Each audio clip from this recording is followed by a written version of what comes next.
जिंदर सिंह सिरसा साहब प्रवक्ता बीजेपी के हमारे साथ जुड़ रहे हैं। सुप्रिया श्रीनेत जी प्रवक्ता कांग्रेस पार्टी के जुड़ रही हैं।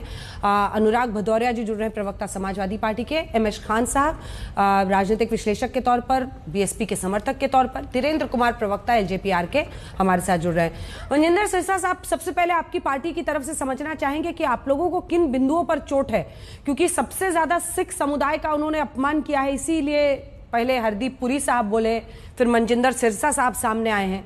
लेकिन सवाल यह है कि राहुल गांधी ने तो यह कहा है कि पहन पाएंगे या नहीं, चाहे वो टर्बन हो चाहे वो कड़ा हो, ये उन्होंने कहा है।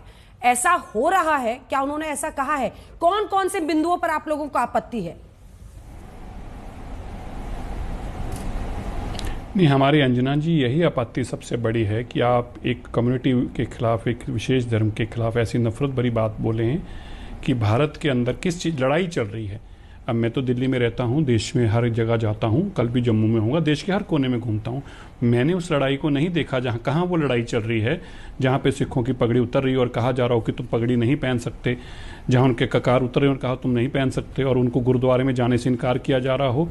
आप इस तरह की एक नफरत भरी किसी कम्युनिटी के खिलाफ एक ऐसी नैरेटिव पेश करते हैं कि हमारी पगड़ी को उतार सकता है, हमारी पगड़ी को हाथ डाल सकता है, हमें गुरुद्वारे को रोक सकता है, हमारे गुरुद्वारे को बंद करा सकता है।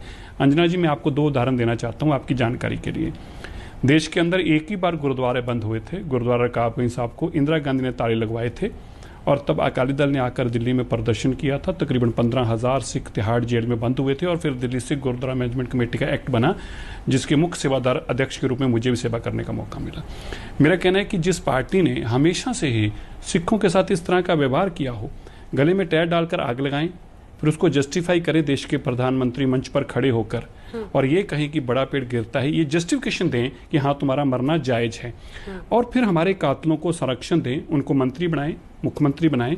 और अंजना जी, आज भी जब सज्जन कुमार जेल में है 7 साल से, जगदीश टाइटल के खिलाफ चार्जशीट फाइल हो चुकी है, जिन लोगों ने हमारी पगड़ियों पे हाथ डाला, हमारी परिवारों पे हाथ डाला, जिंदा हमें जलाया, उनको तो आपने अपने घर में बिठा रखा है और फिर अमेरिका में जाके ये संदेश देते हैं कि भारत के अंदर लोग सिखों की पगड़ियां उतारी जा रही हैं। तो बताइए, ये नफरत भरी जो माहौल हमारे खिलाफ सिरजा जा रहा है, आपको नहीं लगता जब इतना बड़ा लीडर ऐसी को बात करता है तो आम जनता में ये संदेश जाता है कि हाँ, हम इनकी पगड़ी को उतार सकते हैं, भारत में तो इनकी पगड़ी उतारी जा रही है, हम तो उतार सकते हैं। तो हमारा ये है कहना कि आप ये गलत का है। ना जकरिया खान, ना औरंगजेब, ना अब्दाली, ना कांग्रेस और ना गोरे हमारी पगड़ी को ना उतार सकेंगे, ना उतार सकेंगे। कृपया ये अपनी गंदी राजनीति माफ करना नहीं करनी चाहिए आपको, हमारे नाम के ऊपर, हमारे धर्म के नाम के ऊपर। मैं उनसे ये आग्रह करता हूँ राहुल गांधी जी से।